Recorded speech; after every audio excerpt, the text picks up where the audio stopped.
السلام علیکم ورحمۃ اللہ وبرکاتہ. وعلیکم الحمد السلام. للہ وکفا سلام علی عباده الذین اصطفى اما بعد فاعوذ باللہ من الشیطان الرجیم بسم اللہ الرحمن الرحیم. اتقوا اللہ ولتنظر نفس ما قدمت لغد سبحان ربک رب العزة عما یصفون سلام علی المرسلین والحمد للہ رب العالمین. اللهم صل على سيدنا محمد وعلى آل سيدنا محمد وبارك وسلم. اللهم صل على سيدنا محمد وعلى آل سيدنا محمد وبارك وسلم. اللهم صل على سيدنا محمد وعلى آل سيدنا محمد وبارك وسلم. اللہ رب العزت قرآن کریم فرقان حمید میں فرماتے ہیں کہ وہ لوگ جو ایمان لے کر آئے، اتقوا اللہ، اللہ رب العزت سے تقوی اختیار کرو، اور ہر نفس کو یہ دیکھنا چاہیے کہ اس نے اپنے لیے کل کے لیے کیا آگے بھیجا ہے.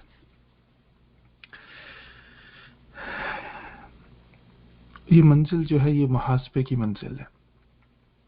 کہتے ہیں حاسبو قبل ان تحاسبو، کہ اپنا محاسبہ کرو اس سے پہلے کہ تمہارا محاسبہ کیا جائے. محاسبہ کیا ہے کہ انسان دن کے آخر میں یا دن کے شروع کے اندر دیکھے کہ اللہ تعالیٰ نے جو اسے وقت کا ایک تحفہ دیا تھا وہ وقت کیسے گزار رہا ہے، صبح سے لے کے رات تک اور رات سے لے کے صبح تک اس کی کیسی کیفیت رہی ہے. جب انسان کو یہ عادت پڑ جاتی ہے، اب یہ انسان اپنے لیے وقت کو قیمتی بناتا ہے. جب انسان کو یہ عادت ہو جاتی ہے، اب یہ انسان اس وقت کو ضائع نہیں کرتا، اس وقت میں غفلت میں نہیں پڑتا. کہتے ہیں کہ یہ امر تب ہی شروع ہوگا کہ جب انسان نے ایک سچی اور سچی توبہ کی ہو. جب انسان کو اپنے گناہوں کا نہ پتہ ہو، اپنے غفلتوں کا نہ اندازہ ہو، تو اس بندے نے کیا محاسبہ کرنا. اس کے لیے وہ فرماتے ہیں کہ اس کے 3 ارکان ہیں، یعنی اس کے 3 پلر ہیں محاسبے کو حاصل کرنے کے لیے. سب سے پہلے تو جیسے عرض کیا کہ بھئی انسان سچی توبہ کرے گا، اس توبہ کے بعد ہی اللہ رب العزت اس کو ایک کیفیت عطا فرمائیں گے کہ جس میں وہ محاسبہ کر سکتا ہے. تو محاسبہ کرنے کے 3 ارکان ہیں.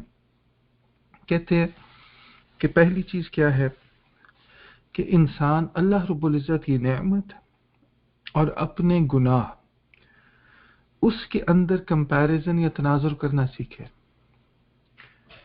کیا کرنا سیکھے کہ جو نعمت اللہ رب العزت کی اور ہماری جنایا ہے اس کے اندر تقیس دے سکے، اس کے اندر کمپیریزنز دے سکے. اچھا، یہ کرنا کیوں ضروری ہے؟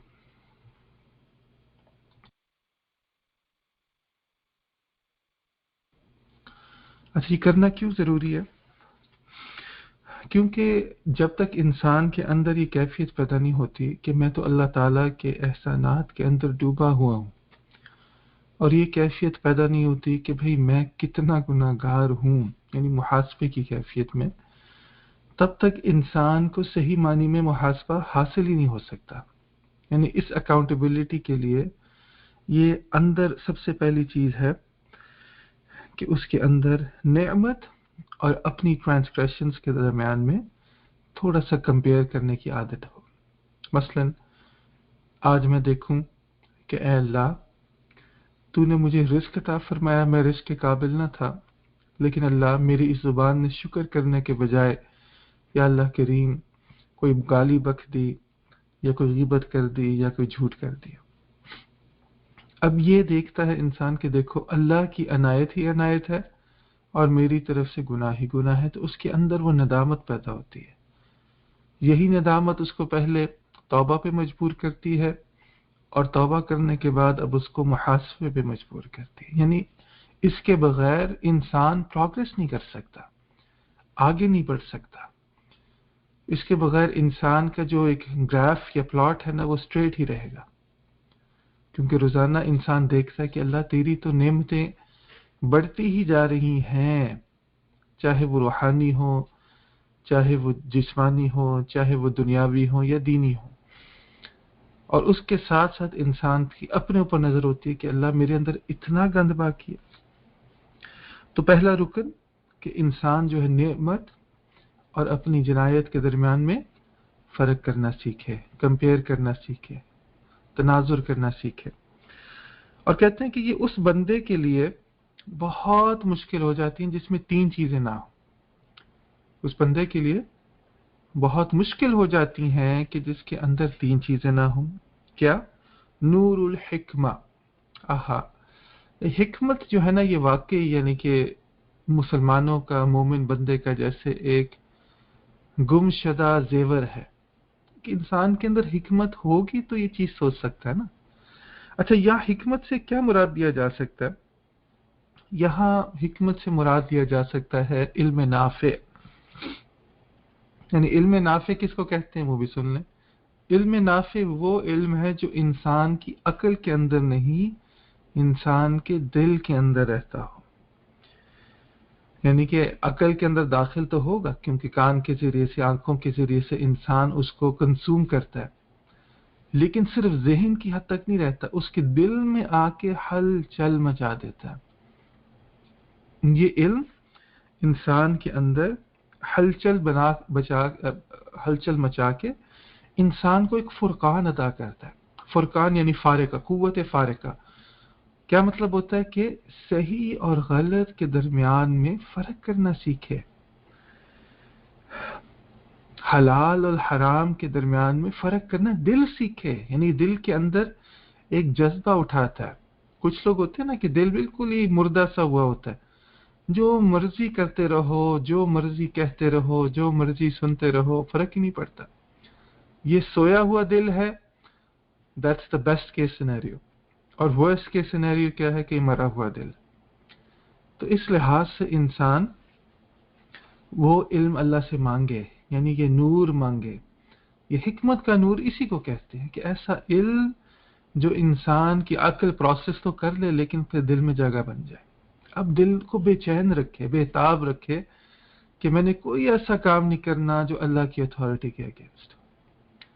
یعنی یہ کام تو ہم دنیا میں کرتے ہیں، ہمارا باس ہمارے سامنے آ جائے، یعنی کہ کوئی بڑا سامنے آ جائے تو انسان اتنی شرم کر لیتا ہے کبھی بڑے کے سامنے میں کوئی ایسا کام نہ کروں کہ مجھے شرمندگی ہو۔ لیکن بڑوں کا بڑا، مالک الملک ذو الجلال والاکرام، جو ہمیں ہر وقت دیکھ رہا ہے، جو ہمارے ساتھ ہے، رگے جان سے یعنی کہ زیادہ قریب ہے۔ فإنی قریب، اللہ تعالیٰ بہت قریب ہے۔ اللہ حاضری، اللہ ناظری، اللہ معی، جو حاضر ہے، ناظر ہے، ہمارے ساتھ ہے، اس کو یہ سب کچھ جانتے ہوئے انسان پھر گناہ کرتا ہے۔ کیوں؟ کیونکہ وہ ابھی حکمت ملی نہیں۔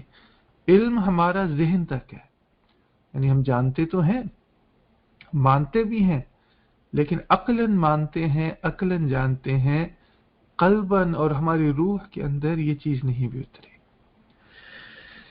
تو سب سے پہلے اگر انسان کے اندر نور الحکمہ نہ ہو، حکمت کا نور نہ ہو، تو پھر وہ اللہ تعالیٰ کی نعمتوں اور اپنی جو گناہوں کے درمیان میں کمپیریزن نہیں کر پاتا، نہیں دیکھ پاتا، بس اپنے بارے میں خوش رہتا ہے، اپنے آپ کو وہ ہر روز شاباش دیتا ہے کہ تم نے اتنا کام کیا، تم نے اتنا کام کیا۔ یعنی عجیب سی زندگی نہیں ہے یہ کہ انسان ہر وقت اپنے بارے میں کتنا خوش رہے۔ اللہ اکبر کبیرہ، اللہ اکبر کبیرہ۔ دوسرا کہتے ہیں کہ جس بندے کے اندر سوء ظن نہ ہو۔ آپ حیران ہوں گے، ہم کہتے ہیں کہ بدگمانی کرنا گناہ ہے، سوء ظن کرنا گناہ ہے، تو شیخ کہہ رہے کہ جس بندے کے اندر سوء ظن نہ ہو، یہ بندہ یعنی کہ اس کے اندر وہ پہلا رکن ہی نہیں، وہ پہلا پلر ہی نہیں ہے جس کے اوپر محاسبہ کھڑا۔ اصل میں پوری بات سننی چاہیے۔ وہ کہتے ہیں سوء ظن بالنفس، اپنے نفس کے بارے میں بدگمانی۔ بات سمجھ میں لگی؟ کہ اپنے نفس کے بارے میں انسان خوش نہ ہو، اپنے نفس کو ہمیشہ شک کی نگاہ سے دیکھے، کبھی اس کو ٹرسٹ نہ کرے، یعنی کہ پوری دنیا آپ کی مرید بن جائے اور پوری دنیا آپ کو قطب الاقطاب بھی کہے، غوث اعظم کہے، کچھ بھی کہے، کبھی بھی اپنے نفس کے اوپر اعتماد کرنے کی غلطی نہ کرنا. یعنی کہ this is the worst thing we can do to ourselves, کہ بھئی ہم اپنے نفس کے اوپر اعتماد کر کے بیٹھ جائیں. یعنی انسان اگر ہم اپنے بارے میں اچھا سوچیں گے تو اس کا لازمی نتیجہ کیا ہوگا کہ ہمارے اندر جو نقائص ہیں، ہمارے اندر جو عیب ہیں، ہم اس کو صحیح طرح سے نہیں دیکھ سکیں گے. یعنی کہ ہم اگر اپنی اچھائیاں ڈھونڈنے میں لگ جائیں گے تو ہمارے اندر جو اتنے زخم ہیں وہ ہمیں نظر نہیں آئیں گے. اچھا، یہاں پر اکثر جیسے پہلے بھی بات کی گئی کہ انسان جو ہے وہ اپنے ساتھ یعنی کہ ایک اعتدال کا راستہ لینا چاہیے اس میں. ٹھیک ہے، اب یہ نہ ہو کہ اپنے ساتھ اتنا زیادہ ہارش ہو جائے، اپنے بارے میں اس قسم کی وہ بات چیت شروع کر دے کہ بھئی اس میں اللہ تعالیٰ کی جو نعمتیں ہیں اس کو ہی ریکگنائز کرنا چھوڑ دے. یعنی کہ کہے کہ میں تو اتنا برا ہوں کہ بس میرے اندر تو کوئی بھی اچھائی نہیں. اچھا بھئی اللہ تعالیٰ نے اچھی نسبتوں کے ساتھ جوڑا، اللہ تعالیٰ نے قرآن و سنت کی زندگی عطا فرمائی، پڑھنے کی تو یہ نعمتیں ہیں تو صحیح، لیکن ان ساری نعمتوں کو ایٹریبیوٹ کس کے ساتھ کرنا ہے؟ ان ساری نعمتوں کو ایٹریبیوٹ اللہ تعالیٰ کے ساتھ کرنا ہے کہ اللہ تو نے میرے ساتھ یہ نعمتیں کی. تو ایک طرف اللہ کی نعمتوں کا استحضار یعنی کہ اس کی ویجیلنس، اویئرنس بھی ہو، وہاں دوسرا اپنے زخموں کا بھی استحضار ہو، مڈل وے ہو. ورنہ کبھی کبھار انسان جیسے بتایا تھا ڈسپیئر میں چلا جاتا ہے، مایوسی میں چلا جاتا ہے، اور مایوسی جو ہے نا وہ انسان کو اللہ سے دور لے جاتی ہے. ٹھیک ہے، تو دوسری چیز سوء ظن ہو لیکن اپنے نفس کے ساتھ ہونا چاہیے. نہیں ہوگا تو پھر یہ فارقہ کرنا، آپس میں تمیز کرنا جو ہے نا مشکل ہو جاتی ہے. تیسری چیز فرماتے ہیں وہ تمیز النعمت من الفتنہ. اچھا یہ کیا بات کی؟ وہ کہتے ہیں کہ تمیز انسان اس میں نہ ہو کہ نعمت کیا چیز ہے اور فتنہ کیا چیز ہے. اچھا کتنی ویسے پیاری بات کی. ہم کچھ چیزوں کو نعمت سمجھتے ہیں، اصل میں وہ اللہ کی طرف سے فتنہ بھی آ جاتا ہے. فتن کس کو کہتے ہیں؟ فتن ٹیسٹ کو کہتے ہیں. ہمارے ہاں اردو میں فتنہ یعنی فتنہ فساد والی چیز کو کہہ دیتے ہیں. اصل میں فتن عربی زبان میں کس کو کہتے ہیں؟ جو ٹیسٹ ہوتا ہے نا ایک طرح کا، کہ انسان کے لیے ایک ٹیسٹ بن کے آ جاتا ہے. مثلا کوئی مثال سوچ سکتے ہیں آپ؟ مثلا ایک سوچے دنیا کی دولت، یہ اللہ کی طرف سے نعمت ہے یا اللہ کی طرف سے ٹرائل ہے، فتنہ ہے، ٹیسٹ ہے؟ یعنی کہ سلیمان علیہ السلام کے لیے وہ بھی بہت دولت والے تھے، ان کے لیے فتنہ نہیں تھی، ان کے لیے نعمت تھی. اور قارون اس کے پاس بھی دولت تھی لیکن اس کے لیے یہ فتنہ بن گئی، اس کے لیے ٹیسٹ بن گئی. تو چیز ایک ہی ہے، کبھی کسی کے لیے نعمت بن جاتی ہے، کبھی کسی کے لیے فتنہ فساد بن جایا کرتی ہے. تو پھر دیکھنا چاہیے کہ یہ ہمارے لیے ہماری دولت یا ہمارے لیے ہماری دنیا کہہ لیں. جیسے طاقت دیکھ لیں، فرعون کے پاس جب طاقت آئی تو اس کے لیے کیا بن گئی؟ اس کے لیے فتنہ بن گئی. اور ذوالقرنین علیہ السلام ان کے پاس اب اللہ تعالیٰ نے ان کو طاقت دی، وہ جنہوں نے یاجوج ماجوج کو ان کے گرد جو باؤنڈری لگائی، تو ان کے لیے یعنی کہ ذوالقرنین علیہ السلام کے لیے یہ فتنہ نہ بنی، یہ ان کے لیے نعمت بن گئی. تو اسی طرح یہ چیزیں، طاقت ہو گئی، دولت ہو گئی، یہ ساری چیزیں کیا ہیں؟ یہ یا تو ہمارے لیے نعمت ہے یا ہمارے لیے ٹیسٹ ہے، امتحان ہے. تو انسان جب تک یہ فرق نہ کر سکے، تمیز نہ کر سکے، لفظ بھی یوز کرتے، جب تک انسان یہ تمیز نہ کر سکے کہ میرے لیے جو کچھ مجھے اللہ نے دیا کیا میرے لیے فتنہ ہے، امتحان ہے، یا میرے لیے یہ نعمت ہے. تیسری چیز دیکھ لیں، اولاد کو دیکھ لیں. اولاد یعنی اولاد عام طور پر انسان اس کو کتنی بڑی نعمت سمجھتا ہے، لیکن اللہ تعالیٰ قرآن میں فرماتے ہیں کہ یا ایھا الذین آمنوا لا تلھکم، کہ بھئی ڈسٹریکٹ نہ کرنے دینا. کن دو چیزوں کو کہا؟ اموالکم ولا اولادکم عن ذکر اللہ. کہ بھی تمہاری مال دولت اور تمہارے یہ بچے بیوی بچے جو ہیں تمہیں اللہ کے ذکر سے غافل نہ ہونے دیں. جو ایسا کرے گا وہ بہت زیادہ خسارے میں ہے. یعنی قرآن کی آیت ہی یہ کہہ رہی ہے کہ جو ایسا فیل کرے گا وہ بہت زیادہ نقصان میں ہے. اب یہاں پہ اللہ تعالیٰ مال دولت کو اور اولاد کو کیا کہہ رہے ہیں کہ بھئی یہ ایک فتنہ ہے، انسان کے لیے امتحان بن جاتا ہے. ہمارے لیے بھی ایسا ہی ہوتا ہے. جب ہمیں اللہ کی یاد سے دور لے جائے تو ہر چیز ہی فتنہ ہے، اور اللہ کی یاد کے ساتھ کریں تو ہر چیز ہی پھر انسان کے لیے نعمت بن جاتی ہے. پھر کریں، آپ جاب کریں، آپ پیسہ اللہ تعالیٰ آپ کو دیں، آپ دین پہ خوب خرچ کریں، لیکن اللہ کی یاد کے ساتھ کریں. اس کو دل میں جگہ نہ کرنے دیں. مسئلہ تو تب ہے نا کہ جب ہم یہ چیزیں استعمال کرتے ہیں آپس میں ایک دوسرے سے مقابلہ بازی کے لیے. الہاکم التکاثر حتی زرتم المقابر. اللہ تعالیٰ کہتے ہیں کہ کثرت کی یہ جنگ، کثرت کی یہ ریس، یعنی بھاگتے بھاگتے یعنی انسان دھڑام سے اپنی قبروں میں گر جاتا ہے، لیکن ریس سے نہیں رکتا. کس نے گھر میں کیا لگا لیا، کس نے کون سی گاڑی لے لی، کس نے کون سا زیور پہن لیا، کس نے کون سا فیشن چڑھا لیا. بڑے بڑے برانڈ کے نام یاد کیے ہوتے ہیں، کہیں ٹونی برچ ہے تو کہیں فلاں ہے تو کہیں فلاں. یعنی کہ یہ کیا چیزیں، یہ عام طور پر ہمارے لیے فتنہ بن کے آئی ہوتی ہیں. یعنی ورنہ انسان استعمال کرتا اپنا دل ان چیزوں کے اندر ڈالے ہوا ہے. استعمال سے منع نہیں کیا، لیکن ان کی غلامی سے منع کیا. ان کی غلامی سے منع کیا. تو سمجھ لگی کہ کچھ چیزیں کبھی اللہ کی طرف سے نعمت ہوتی ہیں، وہی چیزیں کبھی انسان کے لیے زحمت بھی بن جایا کرتی ہیں، امتحان بن جاتے ہیں. تو کہتے ہیں کہ پہلی چیز، پہلا پلر کیا تھا کہ کمپیئر کرنا اللہ تعالیٰ کے فیور میں اور ہمارے اپنے ٹرانسگریشنز کے اندر. تو اس کے لیے تین چیزوں کا ہونا ضرور، اگر نہیں ہوں گی تو انسان نہیں کر سکے گا. یعنی حکمت کا نور نہیں ہوگا، اپنے نفس کے بارے میں بدگمانی نہیں ہوگی، یا تمیز نہیں ہوگی کہ کیا چیز امتحان ہے اور کیا چیز جو ہے انسان کے لیے نعمت. ٹھیک ہے، امید ہے کہ کلیئر ہوگا. سیکنڈ چیز کہتے ہیں کہ انسان کے اندر، یہ دوسرا پلر ہے کہ انسان کے اندر یہ تمیز ہو کہ کیا چیز اللہ رب العزت کو بلانگ کرتی ہے اور کیا چیز تمہیں بلانگ کرتی ہے. یعنی کہ کس چیز کی نسبت آپ اللہ کی طرف کر سکتے ہیں اور کس چیز کی نسبت اپنی طرف کرنی ہے. یہ بھی کبھی کبھار انسان کو اس کی تمیز نہیں ہوتی. اچھا، یہ کیوں ضروری ہے؟ یہ پلر، یہ انسان کے لیے یہ رکن کیوں ضروری ہے؟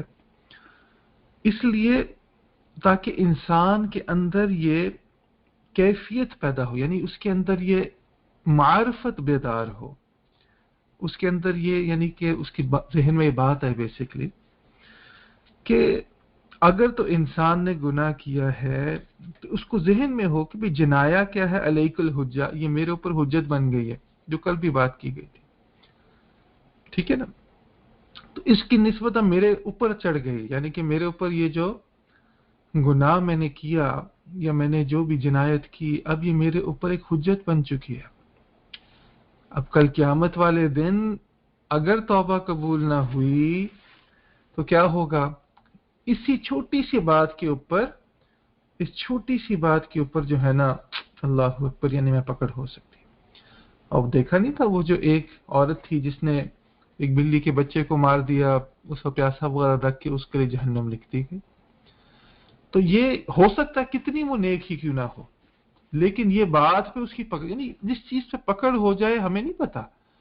اسی لیے تو ہر گناہ سے توبہ کرنا، ہر گناہ سے استغفار کرنا ضروری، اور یہ نہیں ہم کر پاتے. آپ دیکھیں ہماری زندگی میں کوئی نہ کوئی ایک گناہ، کوئی ایسا گناہ ہوتا ہے جو بس رہ جاتا ہے، اور وہ گناہ ہم چھوڑتے ہی نہیں. کوئی بندہ ٹی وی کا کوئی ڈرامہ نہیں چھوڑے گا، کوئی بندہ انٹرنیٹ کی کوئی مصیبت نہیں چھوڑے گا، کوئی بندہ جو خاص قسم کی غیبتیں نہیں چھوڑے گا، وہ کہے گا نہیں بس میں تو بس یہ میں دیکھو کتنا ذکر کر رہا ہوں، کتنا فلاں کر رہا ہوں، بس یہ نہیں چھوڑ سکتا. کچھ بندہ بد نظری نہیں چھوڑ سکتے، کچھ بد کلامی نہیں چھوڑ سکتے. یعنی کہ اب دیکھ لیں ہر بندے کی کوئی نہ کوئی ایسی بیماری ہوتی ہے جو رہ جاتی ہے، اور اسی بیماری کی وجہ سے پھر قرب کے منازل انسان نہیں طے کر پاتا. تو یہ پہلی چیز انسان کو کہ بھئی کس چیز کی نسبت کس کے ساتھ کرنی ہے، کیا چیز اللہ کو بلونگ کرتی ہے، کیا چیز مجھے بلونگ کرتی ہے. تو پتہ چلے کہ بھئی جو جنایت تھی وہ تو میرے اوپر حجت ہے، یعنی کہ اس کو انسان بس اسی طرح دیکھے بھئی کہ یہ تو میرے اوپر ایک حجت بن گئی، یعنی میرے لیے اب ایک جیسے میرے اگینسٹ جو ہے کہ ایویڈنس آ چکا ہے. دوسری چیز کہ وطاعت علیک منا، کہ بھئی کیا مطلب ہوا کہ بھئی جو تم نے اطاعت کی تھی وہ تو تمہارے اوپر اللہ کی طرف سے ایک رحمت تھی. یہ کیوں بتا رہے ہیں؟ کیونکہ اکثر انسان اپنے میں نے ایسا کیا، میں نے ذکر کیا، میں نے اتنے 1000 مرتبہ کلمہ پڑھ لیا، میں نے فلاں کر لیا، میں نے او بھائی یہ تو اللہ کی رحمت تھی کہ اللہ نے اجازت دی.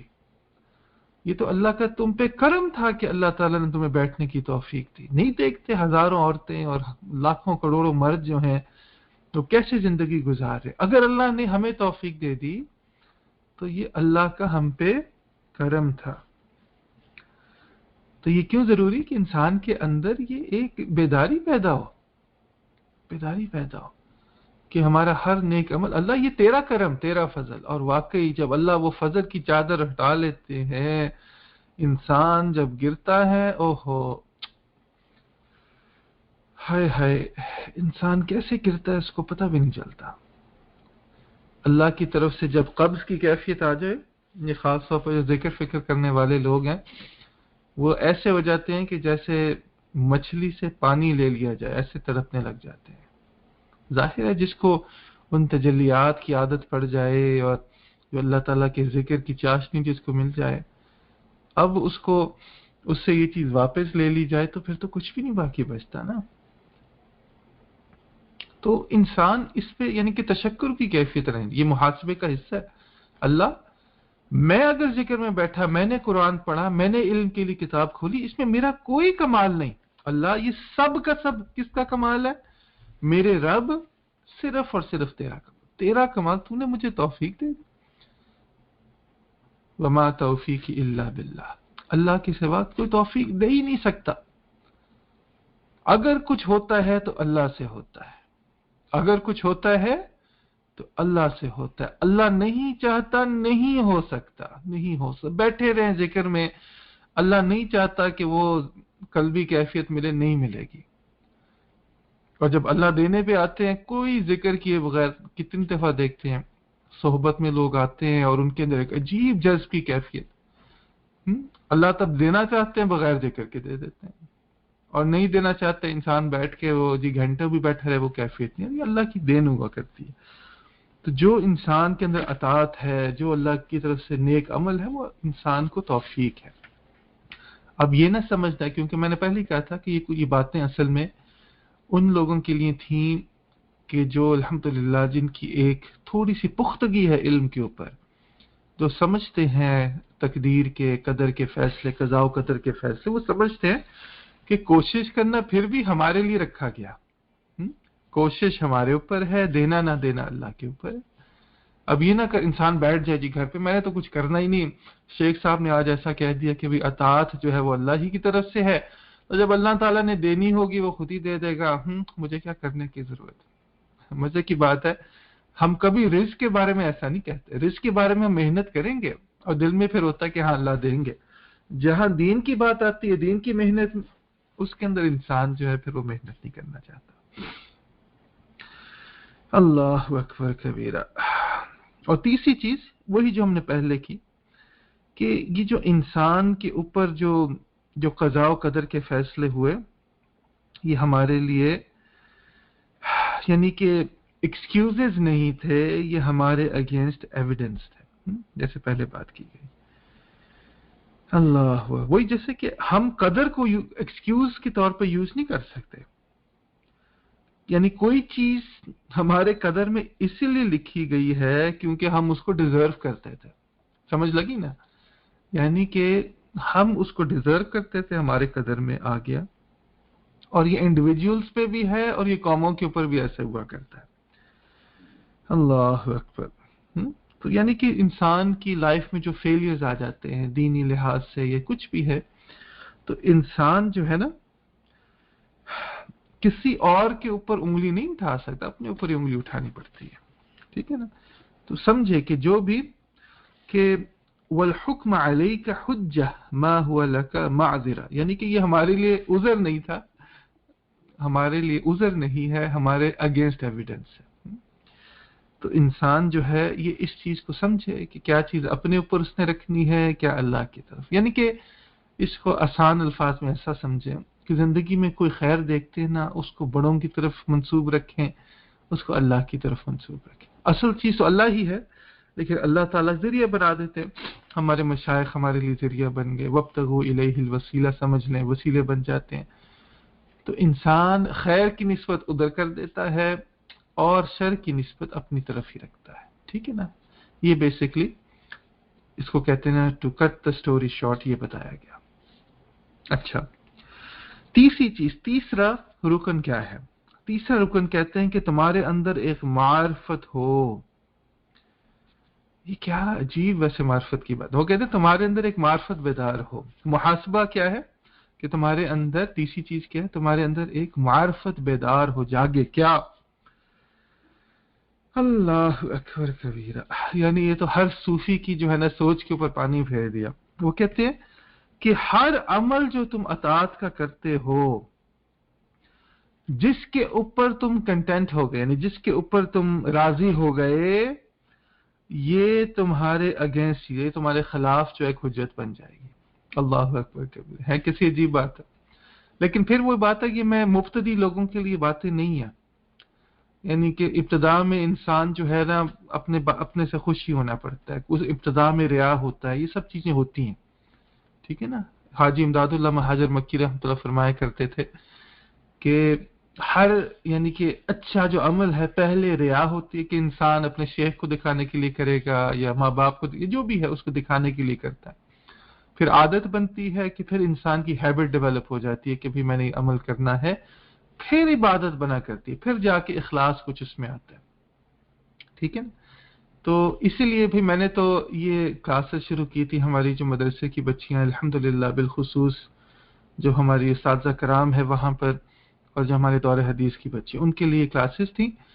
اب مجھے پتا چلا کہ بھائی اس میں کچھ، یعنی کہ شروع کے اسٹوڈنٹس بھی ہیں، اب ان کے لیے یہ ہے کہ اگر تو یعنی کہ یہ باتیں آپ کو کنفیوز کر رہی ہیں تو یعنی کہ فی الوقت جو ہے ان سے بے شک جو ہے نا آپ اس کو رہنے دیں، آپ بس یہ ہے کہ مراقبہ وغیرہ اپنا کرتا رہیں، انشاءاللہ تعالیٰ آپ کی جو بڑی آپیاں ہیں یا جو بڑی باجیاں وغیرہ ہیں ان سے بس یہ ہے کہ تھوڑا بہت مشورہ وغیرہ کرتا رہتا ہے، کیونکہ انسان دیکھیں نا، اب انسان کے اندر اپنے نیک عمل کے اندر تو رضا ہوتا ہے، خوشی تو ہوتی ہے، لیکن یہاں پہ شیخ کیا کہہ رہے ہیں کہ وہ فرما رہے ہیں کہ کل اطاعت رضیتہا، کہ ہر وہ اطاعت کہ جس میں تم اس سے راضی ہو چکے ہو، من کا فہی علیک، یعنی تمہارے سے جو اس طرح کا عمل ہوا یہ تمہارے اگینسٹ یوز ہو جائے گا۔ کیا مطلب یہاں بتانا کیا چاہ رہے ہیں وہ بھی سمجھ لیں۔ وہ بتانا چاہ رہے ہیں کہ ایک ایمان والا جس کو اللہ نے حکمت دی، سمجھ دی، یہ اس کو یہ سوٹ نہیں کرتا کہ وہ اپنے عمل کے اندر اوور کانفیڈنس ہو جائے، یعنی بہت ہی زیادہ پر اعتماد ہو جائے۔ کیوں؟ کیونکہ ہمیں اس کی قبولیت کا نہیں پتا۔ آج جب بیٹھ کے جتنا مرضی ذکر فکر جو مرضی کر رہے ہیں، قبولیت تو اللہ کی طرف سے، ہم پھر آگے کرنے کے بعد وہی والی کیفیت، ما عبدناک حق کا عبادت ہے وما عرفناک حق کا معرفت ہے، اللہ جیسے عبادت کا کرنی چاہیے تھی نہ کر سکا، جیسے معرفت حاصل کرنی چاہیے تھی نہ کر سکا، ٹھیک ہے نا؟ تو یعنی یہ انسان کے اندر یہ اگر کیفیت ہے کہ بھئی اپنے اعمال کے بارے میں بہت زیادہ وہ کانفیڈنٹ ہو چکا ہے، تو سمجھ لیں کہ یہ دھوکہ، سیلف ڈیسیٹ جس کو کہتے ہیں نا، کہ کیا کہیں گے، خوش فہمی، غلط فہمی، اپنے بارے میں خوش فہمی ہے اور اپنے بارے میں غلط فہمی، یعنی ہم اپنے آپ سے دھوکے میں۔ تو پہلی چیز کہ ہر طاعت کہ جس کے اندر ہم اس اطاعت یعنی اس عمل سے راضی ہوئے ہیں وہ ہمارے اگینسٹ جو ہے نا وہ یوز ہو جائے گی. دوسری چیز وہ بھی بڑی عجیب بات فرماتے ہیں، کہتے ہیں وَكُلَّ مَعْصِيَةٍ، کہ ہر وہ معصیت، ہر وہ گناہ جس کے ذریعے سے تم نے اپنے بھائی کو بے عزت کیا وہ بھی تمہارے اگینسٹ یوز ہو جائے گا. اللہ اکبر، کیسی عجیب بات ہے. اللہ اکبر. یعنی انسان دوسروں کے اندر گناہ دیکھ کے دوسروں کو جج کرتا ہے، دوسروں کے اندر گناہ دیکھ کے دوسروں کے بارے میں فیلنگز بھی آ جاتی ہیں، کبھی کبھار گلوٹ کرنا شروع کر دیتا ہے. ایسا ہی ہوتا ہے نا کہ دیکھو وہ تو فلاں تو ایسا. اپنے بارے میں دیکھیں نا، دوسروں کی برائی ہماری اچھائی تو نہیں بن سکتی نا، دوسروں کی برائی ہماری اچھائی نہیں بن سکتی. تو یہ انسان اگر دوسروں کے بارے میں دوسروں کے گناہ کو دیکھ کر بجائے اس کے کہ اس پہ رحم آئے، بجائے اس کے کہ بھئی اس کے بارے میں مرحمت، یعنی کہ اس کے بارے میں کہ اللہ تعالیٰ میرے اس بھائی میرے اس بہن کو اللہ اس چیز سے بچا لے، یعنی اس طرح کی کیفیت، یہ ٹھیک ہے، یہ محمود کیفیت، دس از اے گڈ یعنی کہ انسان کے اندر فیلنگ. لیکن اگر یہ ہے کہ انسان کو یعنی عیر، جیسے کہتے ہیں عیر دلانا کسی چیز کو، تانے دینا کہ تم تو ایسے ہو، تم تو ایسے ہو، تم تو ایسے نہیں کرنا چاہیے. وہی بات آ گئی نا، اگر ہم دوسروں کے بارے میں ایسا کریں اس کا مطلب ہے اگر ہماری زندگی میں کوئی نیکی ہے تو ہم اس کو اپنے آپ کے ساتھ منسوب کریں. اللہ اگر بیچ میں ہوتا تو ہم کہتے اے میرے پیارے اللہ، مجھے تو نے یہ نعمت عطا فرمائی، میں اس قابل نہ تھا. اللہ میرے اس بھائی کے پاس یہ نعمت نہیں ہے، اللہ یہ بھائی میرے سے 100% اچھا ہے لیکن اللہ تو نے اس کو محروم کیا، اللہ میرے بھائی کو بھی. یعنی دیکھیں ہر چیز میں اللہ سینٹرسزم ہے، یعنی کہ اللہ سینٹرک، اللہ محور. لیکن جب اپنا نفس بیچ میں ہوتا ہے پھر کیا، مجھے دیکھو میں نے نقاب کر لیا، مجھے دیکھو میری داڑھی ہے، مجھے دیکھو میں علم حاصل کر رہا ہوں، مجھے دیکھو میں اتنا ذکر کر رہا ہوں، مجھے دیکھو اتنی میں دعوت کر رہا ہوں، مجھے دیکھو. اور دوسرا جو نہیں کر رہا تھا، اوہو تمہیں شرم نہیں آتی، تم یہ نہیں کرتے، تمہیں بالکل وہ عیر نہیں آتی، یعنی کہ تم یہ نہیں کرتے، تم فلاں نہیں کرتے. یعنی پھر انسان میں کے پلیٹ فارم کے اوپر کھڑا ہو کر، نفس کے پلیٹ فارم پہ کھڑا ہو کر دوسروں کو اس طرح جج کر رہا ہوتا ہے. اور جتنا انسان اس طرح کرے گا تو وہ کہتے ہیں کہ سمجھ لو اس چیز کی تمہیں معرفت ہونی چاہیے، یہ انسان کی گڑاوٹ یعنی کہ اس کے گرنے کا باعث بنے گا. تیسری چیز فرماتے ہیں، اور آج انشاءاللہ تعالیٰ پھر اسی چیز پہ ہم بات ختم کر دیں گے.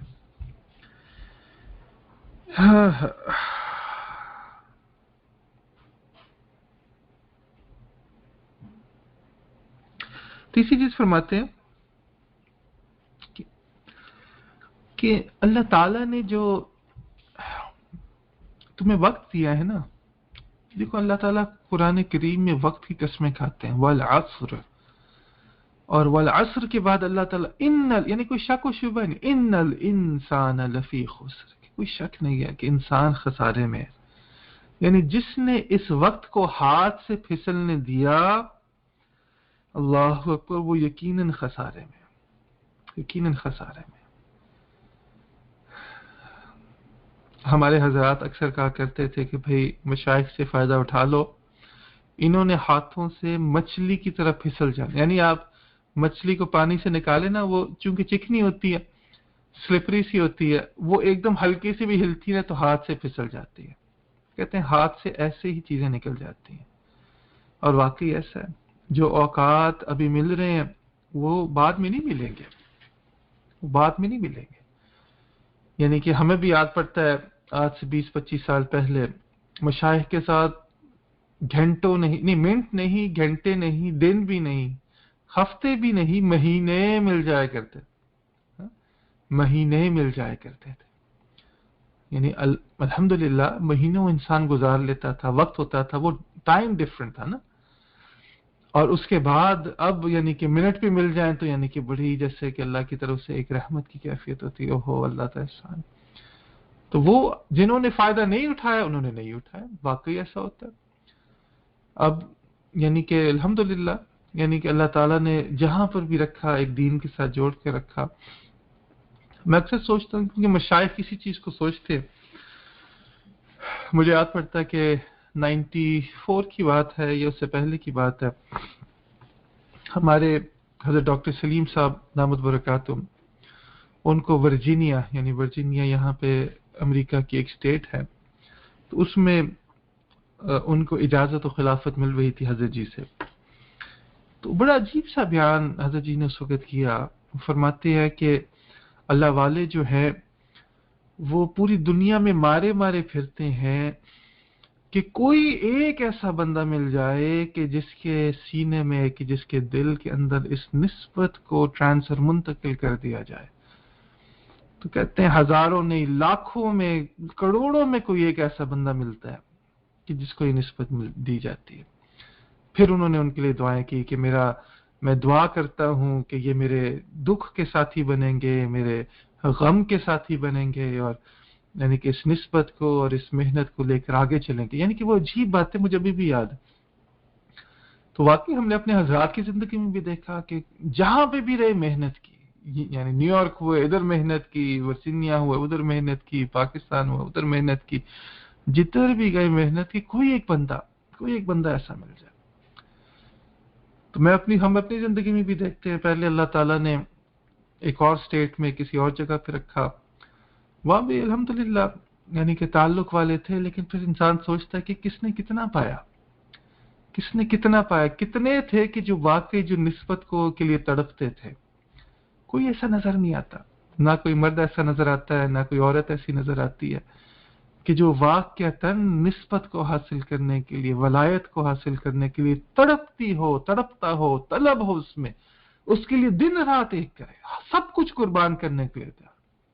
یعنی مجھے وہ بیعت جو اجازت کے وقت بیعت لی جاتی ہے کہ اس نسبت کو پھیلانے کے لیے اپنا تن من دھن سب کچھ قربان کریں، واقعی عجیب. تو ایسا کوئی مشکل سے نظر آتا ہے. تو انسان دیکھتا ہے کہ بھئی اچھا پہلے ہم ادھر رہے، لانگ آئیلینڈ میں رہے، ادھر کتنے ایسے مل گئے، پھر ہم بروکلن میں رہے، ادھر کون مل گیا، ابھی وہی غم ہے، وہی فکر ہے کہ کوئی ایک ایسا ہو، کوئی ایک بندہ ہو جو اپنے وقت کو قیمتی بنائے، جو دل سے دنیا کمینی کی محبت کو دفع دور کر کے اس فکر کے ساتھ، اس غم کے ساتھ آئے کہ میں نے اللہ والا بننا ہے. اللہ اکبر کبیرہ. وہ فرمایا کرتے تھے نا حضرت احمد علی لاہوری رحمۃ اللہ تعالی علیہ،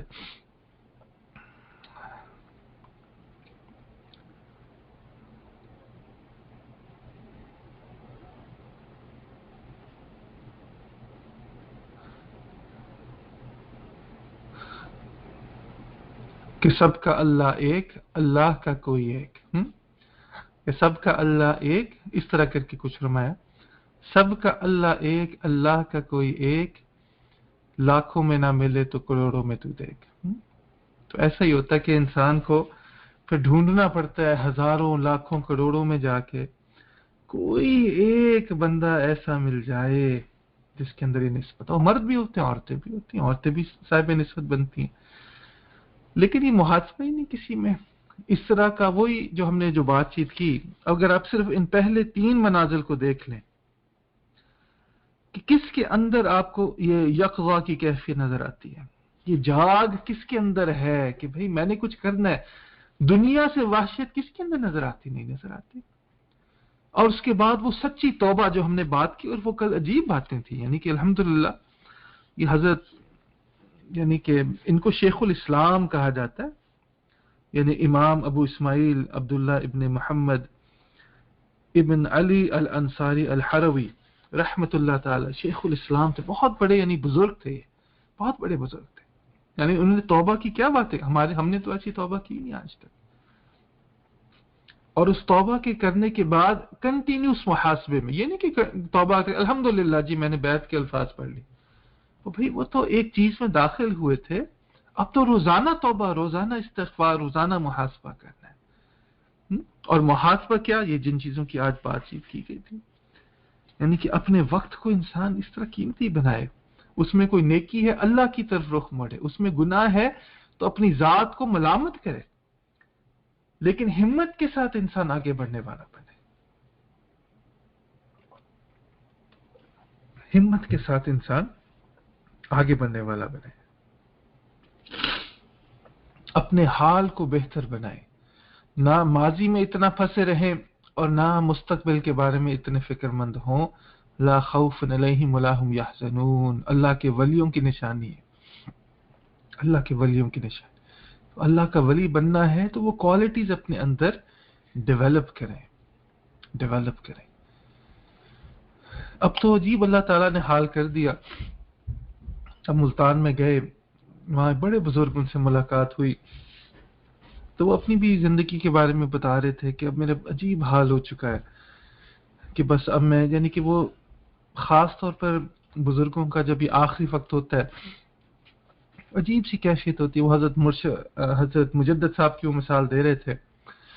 کہتے ہیں حضرت مجدد صاحب رحمۃ اللہ تعالی علیہ، ان کے جو ڈفرنٹ زندگی کے ادوار یا دور گزرے تھے، ان میں سے آخر میں یہ تھا، وہ کہا کرتے تھے کہ اگر ہم نے پیری مریدی کرنی ہوتی تو کسی پیر کو کوئی مرید نہ ملتا، لیکن اللہ نے ہمیں کسی اور مقصد کے لیے پیدا کیا. کیا؟ سنت کا احیاء، لوگوں کے وہ زندہ دلوں کو زندہ کرنا، انڈیویجول طور پر اور کلیکٹیو طور پر. یہ تو وہ بزرگ بھی کہتے ہیں کہ میرے اندر بھی بس عجیب، وہ خاص طور پر ختم نبوت اور صحابہ کرام اور ان کا جو ہے نا بڑا ان کی محنت ہے. تو کہتے ہیں میں سمجھتا ہوں اللہ نے مجھے بس اس مقصد کے لیے پیدا کیا. تو وہ ایک فنا ہے اس چیز کے اندر. تو اب واقعتاً ایسی کیفیت ہوتی ہے کہ اب یعنی کہ جیسے وہ ہوتا ہے نا کہ جی ہر بندہ بیت والا ہے، یہ فلاں ہے، اب وہ اس چیز کی طرف دھیان ہی نہیں جاتا. اب بس اللہ سے یہ دعا ہے کہ اللہ تعالیٰ کوئی دو چار ایسے بندے ہوں کہ جو اللہ والے بننا چاہتے ہوں، بس جو اللہ والے بننا چاہتے ہوں اور وہ محنت کرنے والے ہوں، وہ محنت کرنے والے. تو آپ بچیوں کے ساتھ جو مدرسے میں بیٹھی ہیں، وہی امید ہے دل میں، وہی امید ہے کہ آپ غم کا ساتھی بنیں گی، کہ آپ جو ہے جو ہمارے دل کا درد ہے اس میں شریک ہوں گی، اس دین کو سینے سے لگائیں گی اور جہاں پہ بھی جائیں گی اس قرآن و سنت کو، اس تعلیم و تربیت کو اپنا مقصد زندگی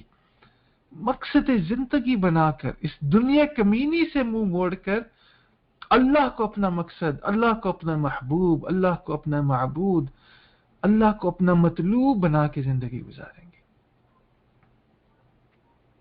اللہ تعالیٰ سے دعا ہے کہ اللہ رب العزت ہمیں محرومی سے بچا لے. آمین یا رب العالمین. وآخر دعوانا ان الحمدللہ رب العالمین.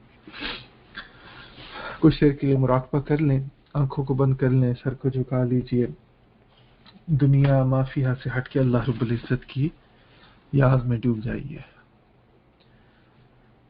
اپنی توجہ اپنے قلب کی طرف لے آئیں. ہر چیز کی نفی کریں، نہ زمین ہے، نہ آسمان، نہ چاند سورج ستارے، نہ انسان، نہ حیوان، نہ شیطان، فقط اللہ کی ذات ہے. اور فیضان الہی کے انوارات آ رہے ہیں، قلب کے اندر سما رہے ہیں، قلب کی ظلمت سختی گندگی کو دور کر رہے ہیں، اور قلب کہہ رہا ہے اللہ اللہ اللہ.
شغل میرا بس اب تو الہی شام و سحر ہو اللہ اللہ، لیٹے بیٹھے چلتے پھرتے آٹھ پہر ہو اللہ اللہ، اے میرے داتا اے میرے مالک اے میرے مولا اے میرے والی، شہنشاہ دو عالم تو ہے، سب سے تیری سرکار ہے عالی، شان تیری ہر آن نئی ہے، گاہ جمالی گاہ جلالی، وہ بھی عجب خوش وقت ہے جس نے قلب میں تیری یاد بسالی، شغل میرا بس اب تو الہی شام و سحر ہو اللہ اللہ، لیٹے بیٹھے چلتے پھرتے آٹھ پہر ہو اللہ اللہ، کسب میں دنیا ہی کے راہ میں دین کی دولت کچھ نہ کمائی، وقت یوں ہی بیکار گزارا، عمر یوں ہی غفلت میں گوائی، خلق میں سب سے میں ہی برا ہوں، کوئی نہیں ہے مجھ میں بھلائی، مجھ سا کوئی بدکار نہ ہوگا، کون سی میں نے کی نہ برائی، شغل میرا اب بس الہی شام و سحر ہو اللہ اللہ، لیٹے بیٹھے چلتے پھرتے آٹھ پہر ہو اللہ اللہ۔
لا الہ الا اللہ محمد رسول اللہ، دعا کر لیجئے۔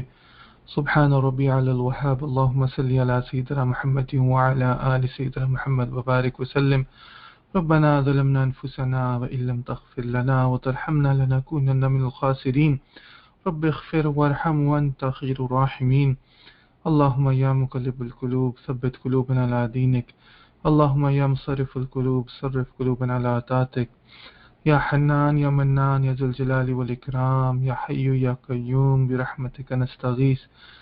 ہمارے پیارے اللہ، ہم آپ کے عاجز مسکین گناہگار خطاکار بدکار بندے بندیاں ہیں، اللہ ہمارے حال پہ رحم فرما۔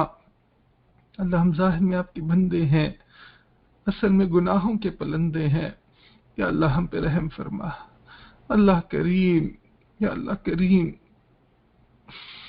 اللہ بہت دیر سے آپ کے در پر آئے ہیں، اللہ کریم، اللہ زندگی گزر چکی ہے، بہت وقت ضائع کر بیٹھے، یا اللہ کریم اپنی طرف دیکھتے ہیں مایوسی کی کیفیت ہوتی ہے، اللہ آپ کی طرف دیکھتے ہیں ایک امید کی کرن آ جاتی ہے. یا اللہ کریم، اللہ آپ تو وہ ہیں کہ آپ نے موسیٰ علیہ السلام، ہارون علیہ السلام کو حکم دیا کہ فرعون کے ساتھ نرمی سے بات کرنا.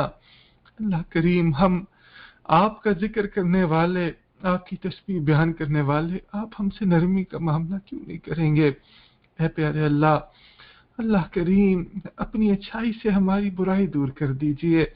اللہ ہماری بے حیائی کو حیا میں بدل دیجئے، ہماری بے وفائی کو وفا میں بدل دیجئے.